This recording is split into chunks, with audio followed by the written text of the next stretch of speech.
السلام علیکم، کیسے ہیں آپ سب؟ امید کرتی ہوں آپ سب ٹھیک ہوں گے۔ Welcome to my YouTube channel. آج کی اس ویڈیو میں حضرت عباس، جو حضرت امام حسین رضی اللہ تعالیٰ عنہ کے لشکر کے علمدار تھے، وہ کیسے شہید ہوئے۔ اگر اس سے پہلے آپ نے میرا یوٹیوب چینل سبسکرائب نہیں کیا تو جلدی سے سبسکرائب کریں تاکہ میری ہر آنے والی نئی ویڈیو آپ تک پہنچ سکے۔ تو آئیے اپنی ویڈیو کا آغاز کرتے ہیں۔ بسم اللہ الرحمن الرحیم۔ حضرت امام حسین رضی اللہ تعالیٰ عنہ کے انصار محمد کو دفن کرنے کے بعد حضرت امام حسین رضی اللہ تعالیٰ عنہ اور حضرت عباس رضی اللہ تعالیٰ عنہ جب خیموں میں واپس آئے تو دیکھا پیاس کی شدت سے بچے بلک رہے تھے اور نبوت کا گھرانہ تڑپ رہا تھا۔ ایک دردناک منظر اور پرجوش سما تھا۔ جنت میں ایک نہر ہے جس کا نام تسنیم ہے۔ قیامت کے دن آل رسول اس تسنیم نہر کے پانی سے عاصیوں کی پیاس بجھائیں گے، لیکن کربلا کے میدان میں نہر فرات کے کنارے وہی آل رسول پیاس سے بے حال تھے۔ خیمے میں موجود کمزور اور بیمار حضرت بی بی سکینہ رضی اللہ تعالیٰ عنہ حضرت عباس رضی اللہ تعالیٰ عنہ کے قدموں میں گر پڑی۔ حضرت عباس نے فرمایا، بیٹی سکینہ تم یوں؟ پھر انہوں نے عرض کی، چچا میں نے سنا ہے کہ ہم حوض کوثر کے مالک ہیں، مگر یہ کیا ظلم ہے کہ آج ہمارے لیے فرات نہر کا پانی بھی بند ہے۔ چچا جان، کیا ہم اسی طرح پیاس سے ایڑیاں رگڑ رگڑ کر مر جائیں گے؟ یہ سب دیکھ کر اور سن کر حضرت عباس نے بی بی سکینہ کے سر پر ہاتھ پھیرا اور فرمایا، بیٹی تم گھبراؤ نہیں، میں ابھی پانی لاتا ہوں۔ حضرت عباس اٹھے، تلوار ہاتھ میں پکڑی، مشکیزہ کندھوں پر رکھا اور گھوڑے کی سین پر سوار ہونے ہی والے تھے کہ حضرت امام حسین رضی اللہ تعالیٰ عنہ نے روک لیا اور فرمایا، بھائی عباس تم کہاں جا رہے ہو؟ حضرت عباس نے عرض کی، یا امام اپنے بچوں کی حالت دیکھی نہیں جاتی اور سکینہ کی تو بے قراری مجھ سے برداشت نہیں ہوتی، اس لیے نہر فرات سے پانی لینے جا رہا ہوں۔ حضرت امام حسین نے فرمایا، عباس مجھ پر رحم کرو، تم میری اس چھوٹی سی جماعت کے علمدار ہو اور تمہارے بعد یہ علم کون اٹھائے گا؟ تمہارے ہوتے ہوئے مجھے کسی بھی شے کا خوف نہیں ہوتا۔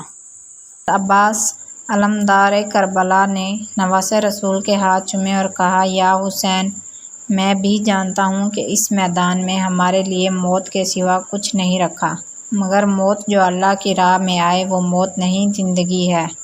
آپ فکر نہ کریں، جب تک عباس کے جسم میں جان ہے، حق و صداقت کے اس علم کو گرنے بھی نہیں دوں گا، اور پھر یہ یاد رکھیں میرے بننے کے بعد بھی اسلام کا یہ علم قیامت تک بلند ہی رہے گا۔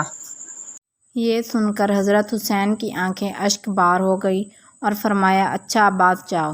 پھر اجازت ملتے ہی حضرت عباس مرکب تیز رفتار گھوڑے پر سوار ہوئے، پشت پر مکی ڈھال لٹکائی، سر پر رومی خود پہنا، ہاتھ میں مصری تلوار پکڑی اور کندھوں پر مدنی مشکیزہ اٹھایا، گھوڑے کو ایڑی لگائی اور ایک آن میں لشکر اعداء کے سامنے پہنچ گئے۔ دلیر اور بہادر ہاشمی خاندان کے اس بہادر جوان کے گھوڑے کی ٹاپوں سے کربلا کی زمین ہل گئی، تلوار کی چمک سے آنکھیں خیرہ ہو گئیں، نیزے کی چنبش سے دشمنوں کے دل کانپ گئے اور شمشیر حیدری کی آب و تاب سے یزید کی فوج کے دل دھڑک اٹھے۔ بھوکے پیاسے شہزادے نے یزیدی لشکر کے سامنے کھڑے ہو کر فرمایا، اے باطل پرستو، تم جس نبی کا کلمہ پڑھتے ہو اسی کی اولاد کے خون کے پیاسے ہو۔ جس آل محمد پر تم نماز میں درود پڑھ کر اپنی نماز کو قبول کرواتے ہو اسی آل محمد کو وضو کرنے کے لیے بھی پانی نہیں دیتے۔ اب ذرا غور سے سنو، میں تم سے ڈر کر نہیں اور نہ ہی اپنی جان بچانے کی خاطر، بلکہ تمام حجت سے میں تم سب کے سامنے تنہا کھڑا ہوں۔ تم ہمارے بچوں پر رحم کرو، میں تم سے وعدہ کرتا ہوں کہ تمہاری اس خدا ترسی کے بدلے میں میدان حشر کی گرمی میں تمہیں آب کوثر کے پیالے خود پلاؤں گا۔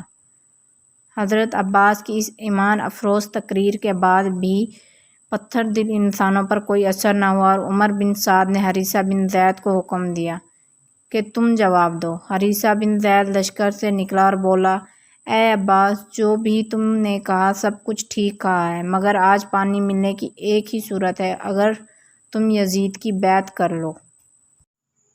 حریثہ کی یہ بات سن کر ہاشمی خون جوش میں آ گیا اور فرمایا، اے لعین، اگر ہم نے یزید جیسے فاسق و فاجر کی اور اس جیسے باغی کی بیعت کرنا ہوتی تو ہم نانا مصطفیٰ کا روضہ چھوڑ کر کوفہ کے اس ریگستان میں نہ آتے۔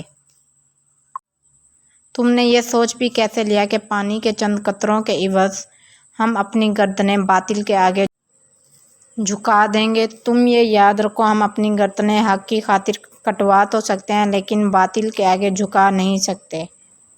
ظالمو، ہم تو اپنے خون سے دین کی شمع جلانے کے لیے آئے ہیں اور قرآن کے دشمنوں کو نیزے پر چڑھ کر قرآن سنانے کے لیے آئے ہیں۔ جاؤ، پانی دو یا نہ دو مگر ہم سے یزید کی بیعت کی توقع نہ رکھنا کبھی۔ حضرت عباس رضی اللہ تعالیٰ عنہ یہ سب کہتے ہوئے انہوں نے اپنے نیزے کو ذرا سی جنبش کیا دی تو شمر وہاں سے دم دبا کر بھاگ نکلا۔